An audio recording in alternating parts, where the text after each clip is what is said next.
चलो भैया चलो, खत्म हो गई यूनिट, सब मेन एग्जाम की बारी है। अपने अपने पापों का प्रायश्चित कर लो, अपने अपने कर्म सुधार लो। सालों नो नेट नवंबर नहीं हो पाया, कोई बात नहीं, नो पाप वीक करके दिखा दो इस बार, बिकॉज अगले 7 दिन हमारे लिए 7 डे नो पाप हार्ड चैलेंज होने वाला है। कभी ऐसा ना हो साले हमारे तुम्हारे पर्सनल पापों का प्रायश्चित पूरे देश को करना पड़ जाए। भगवान के आगे सर झुका लो, नमाजें पढ़ लो, प्रार्थनाएं कर लो, बिकॉज इस बार अगर कुछ भी गड़बड़ हुआ मैं छन्न से बिखर जाऊंगा भाई साहब, बाकी के लौंडों की तरह। मैंने तो भाई साहब अपनी लाइफ से नेगेटिविटी हटाई दी है। कोई उल्टे सिलते परिजीत के गाने नहीं सुन रहा, मैं सिर्फ सुखविंदर पाजी गाने सुन रहा हूँ फुल मोटिवेट रहने के लिए, क्योंकि सिर्फ 2 मैच दूर है ये देश प्योर एक्सटेसी से। पिछले 4 सालों में जो भी हार्ट ब्रेक हुआ, जो भी गुस्सा था, जो भी एक्सपेरिमेंटेशन थी, उन सब का सब फल इस एक हफ्ते में जुड़ा हुआ है। इसीलिए कह रहा हूँ भाई साहब, पाप करना छोड़ दो, मोह माया त्याग दो, भगवान की शरण में आ जाओ, और तुम्हारे जो भी टोने टोटके हैं मैच कह रहा हूँ वो कमेंट में लिख दो, मैं सारे के सारे फॉलो करने को तैयार हूं। क्योंकि कल था इंडिया वर्सेस नेदरलैंड्स का मैच, ग्रुप स्टेज का आखिरी मैच। इंडिया ने उसे भी कॉम्प्रिहेंसिवली जीत लिया, और क्या क्या फैक्टर्स थे उस विक्ट्री के, वो सारे के सारे डिस्कस करेंगे अगले 5 पॉइंट्स में, बिकॉज आई एम ज़ैन। और मैं बता रहा हूं भाई, मेरे को तो घबराहट हो रही है इसकी माँ का। आईसीसी क्रिकेट वर्ल्ड कप का लीग स्टेज फाइनली खत्म हुआ। 5 अक्टूबर से चलता हुआ ये टूर्नामेंट अब अपने बिजनेस एंड पे आ रहा है, और अब बस इंडिया 2 मैच दूर है ये वर्ल्ड कप ट्रॉफी को अपने हाथ में लेने से। अब यहां से या तो आर है या पार है। No scope for mistakes, no scope for 30 minutes of bad cricket, and absolutely no scope for any kind of bad luck. So अपनी अपनी जो मनुसियत है उसकी बत्ती बना के या तो दिए में डालें, या फिर अपनी, मैं तो भाई साहब बोल रहा हूं। और इस साल एनीवे हम लड़कों को सिर्फ 3 चीजें इंप्रेस कर सकते, देखो चल रहा है अभी। एनीवे इस साल दिवाली पे हम लोग को बस 3 चीजें इंप्रेस कर सकती थी। एक, जब वो सच धज के अपनी फोटो भेज दे, टाइगर 3 बढ़िया निकल जाए और इंडिया 400 रन बना ले नेदरलैंड के खिलाफ। अब उसने फोटो भेजी नहीं भेजी इसका तो मैं क्या बताऊं, मेरी वाली तो मेरे साथ ही रहती है। टाइगर 3 ने डिसअपॉइंट कर दिया, लेकिन इंडिया ने न्यूजीलैंड के खिलाफ 400 रन बना ही लिए। मैं कह तो रहा हूँ भाई साहब, अगला 1 हफ्ता और मेरी सारी की सारी एनर्जी ये नीली जर्सी और देश के तिरंगे का प्रतीक अपने कंधे पे पहने हुए इन 11 लड़कों के ऊपर है।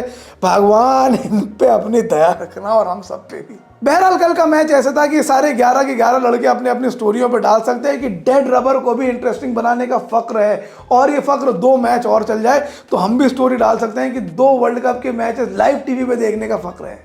फाइनल टाइमिंग एनीवे क्या क्या फैक्टर्स थे कल के मैच को सारे के सारे डिस्कस करते हो। सबसे पहले शुरुआत करते हैं पॉइंट नंबर 1, यानी कि द टीम सिलेक्शन। बहुत से लोग ये अनुमान लगा रहे थे कि शायद टीम के साथ थोड़ी सी इस बार छेड़छाड़ हो, कुछ बड़े प्लेयर्स को रेस्ट मिल जाए, कुछ नए प्लेयर्स को मौका मिले। ईशान किशन आ सकते हैं, प्रसिद्ध कृष्णा आ सकते हैं, लेकिन इंडिया ने ऐसा बिल्कुल नहीं करा।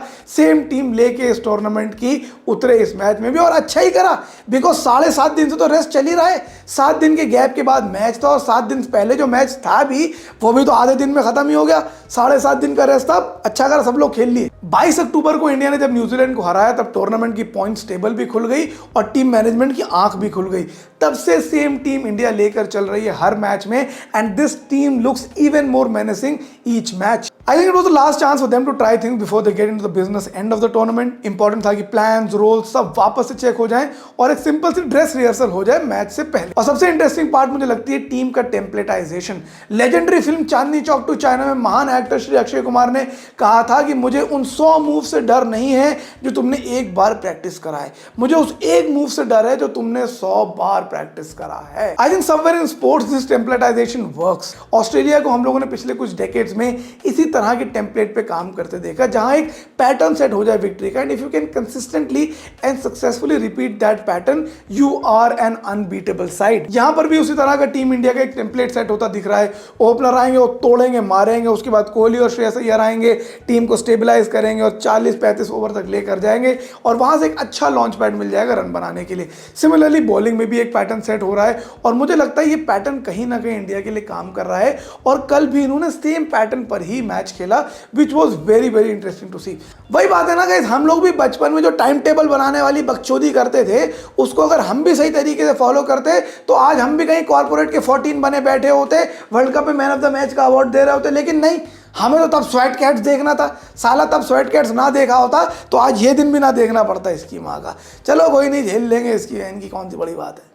Point number 2, Shreyas Iyer. पिछले कुछ मैचों से श्रेयस अय्यर सेंचुरी से उतना ही दूर रह जाते हैं जितनी अच्छी अपॉर्चुनिटी मुझसे दूर रह जाती है। मैंने कहा चलो कुछ हो ना हो, श्रेयस भाई और मैं एटलीस्ट बदकिस्मती में तो रिलेट कर सकते हैं, लेकिन ले आओ, कल वो भी नहीं हुआ। श्रेयस भैया सेंचुरी बना गए और खड़ा हूं आज भी मैं वहीं, फिर तेरा इंतजार हो गया मेरे साथ। तो बट जोक्स अपार्ट, जब से उनका बैक स्पैज्म ठीक हुआ है तब से उन्होंने मुड़ के बैक में देखा ही नहीं है।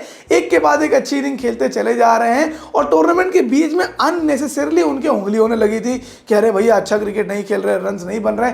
अरे ठीक है, माना एक ऑस्ट्रेलिया के खिलाफ फालतू में आउट हो गए वो, उसके बाद से तो इनफैक्ट वो अच्छा ही क्रिकेट खेल रहे हैं। पिछले 2 मैचेस से ही is been scoring good and then losing its wicket trying to accelerate the scoring rate, but finally कल उनकी वर्ल्ड कप सेंचुरी बन ही गई। और सबसे अच्छी बात मुझे उनकी इनिंग्स की ये लगती है कि बहुत ही बैलेंस तरीके से खेलते हैं। साउथ अफ्रीका में जब हमने देखा कि पिच थोड़ी सी बिहेव नहीं कर रही थी, बॉल जो है मेरी बीवी के मूड से ज्यादा पलट रही थी, तब उन्होंने शुरुआत में स्लो खेला। And when you are Shreyas Iyer you know that you can make up for the lost strike rates in the latter half of the inning, क्योंकि इतना बढ़िया छक्के मारते हैं भाई साहब। फालतू में तुम लोगों ने मशहूर कर रखा है बाकी क्रिकेटर्स को, अय्यर भाई कम छक्के मारते हैं हमारे। कल भी उन्होंने 120 रन से ऊपर बनाए और एक अच्छी पेस पर सेट करा, एक अच्छी पेस के साथ इनिंग्स को खेलते चले गए और एंड में एक अच्छा लॉन्च पैड लिया और नॉट आउट रहकर दिखाया। Factor number 3, KL Rahul. मैं बता रहा हूं पिछले 5-6 हफ्ते से आईने में देखता हूं तो घिन सी आती है मुझे। इसलिए नहीं कि मैंने गणपत के ट्रेलर को देखी, गणपत को अच्छी पिक्चर बोला था, इसलिए कि इस देवता समान आदमी का मजाक उड़ाया करता था ये गेंडे सी शक्ल के मुंह वाला।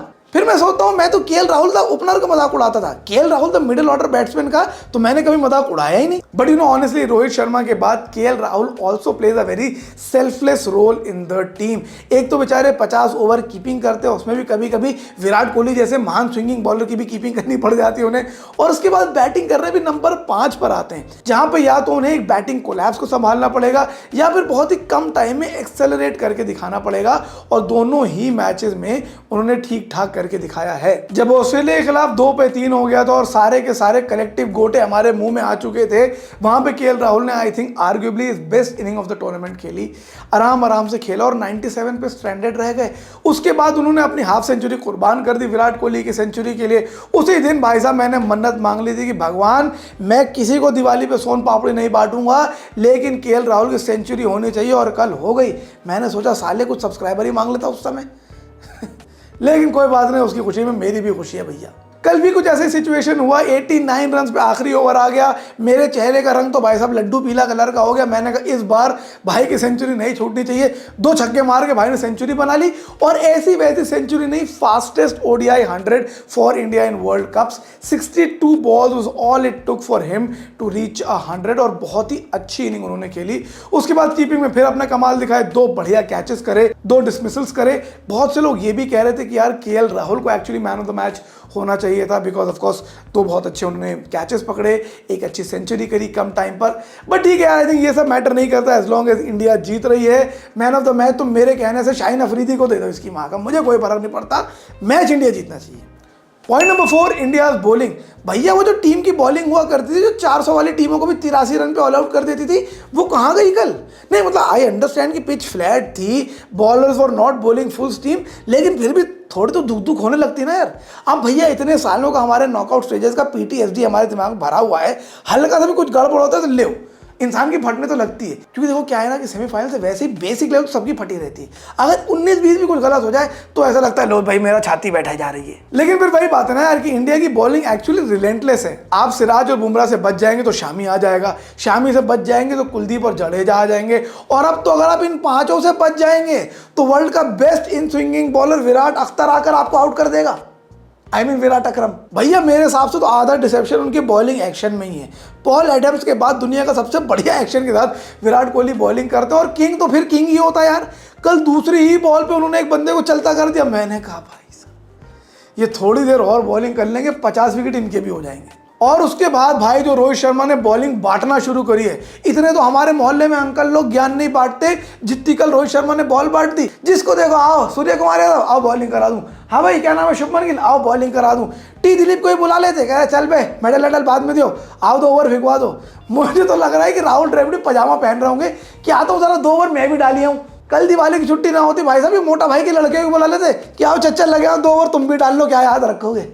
और मजे की बात देखो, उसमें से भी 2 विकेट निकल आए, रोहित शर्मा के भी और विराट कोहली के भी। आई होप इंडिया को 6th बॉलर की ऑप्शन ना पड़े, जरूरत ना पड़े। लेकिन अगर आप लोग कमेंट में मुझे बता सकते हो, जरूर बताइएगा कि अगर खुदा ना खास्ता पड़ गई बाय एनी चांस तो छठा बॉलर कौन सा होना चाहिए। मेरी राय में तो Virat Kohli best 6th bowler है फिलहाल, लेकिन आई होप उसकी जरूरत ना पड़े।